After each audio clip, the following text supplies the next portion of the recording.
Hi Neil, Pam. This is the new report for that leak that's coming into the office. I've measured internally, as you know, from the wall to the point where the leak is showing in the ceiling, and added 9 inches to allow for the thickness of the wall.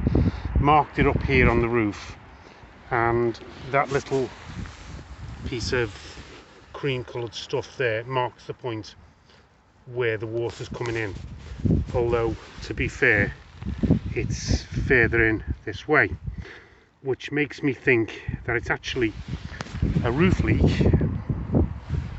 running down the underfelt and dripping through onto the ceiling below, because normally a roof leak here would go into the wall rather than the ceiling, which is slightly higher. Not always the case, but it's usually the case. Anyway, that's the point at where the mark is inside there. That's the repair we carried out recently, and that's the other repair we carried out recently. And as you can see, they look in perfectly good order. So I've looked at the roof, and we got like some small corners off here and there, but because of what's called the headlap, this tile goes up way up to there, that can't actually cause a leak, so we don't worry about minor corners off like that. I've double checked this one, this comes right up to here, so again it's not a problem, that's not causing a leak. And if we look up in line with that, I'll just go some in line with it. I'm standing in line with that now. If we look up at the roof, you can see there's nothing visually wrong.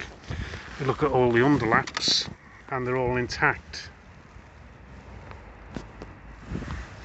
There's apparently nothing wrong with that. So what is the problem? Where's the water coming in? Now, if we look further up the lead valley, there's the marker. If we go up about 24 inches up this way, we come to a little ridge in the lead here, and it's got a bit of sand there that's washed down, but can you see there's a fracture there?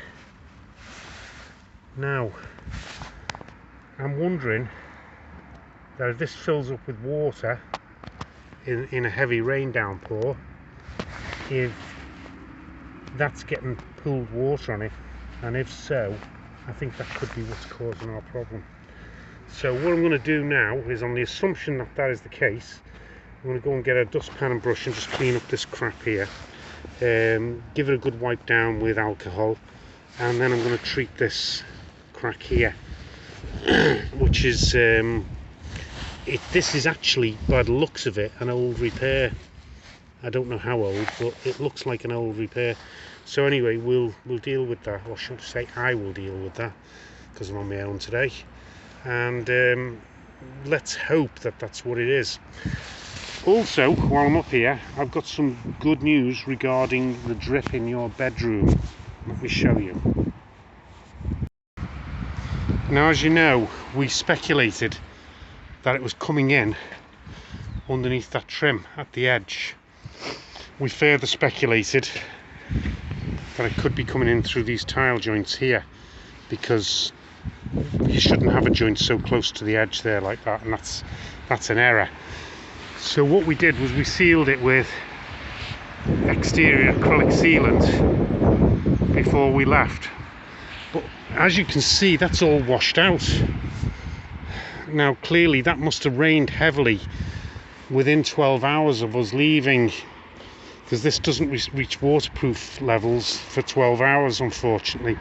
So the job that we did on that has actually been completely 100% undermined. So the repair that I thought we'd done is not actually done, because an act of God has thwarted us. Anyway, so I suppose that's good news really, because that can be redone.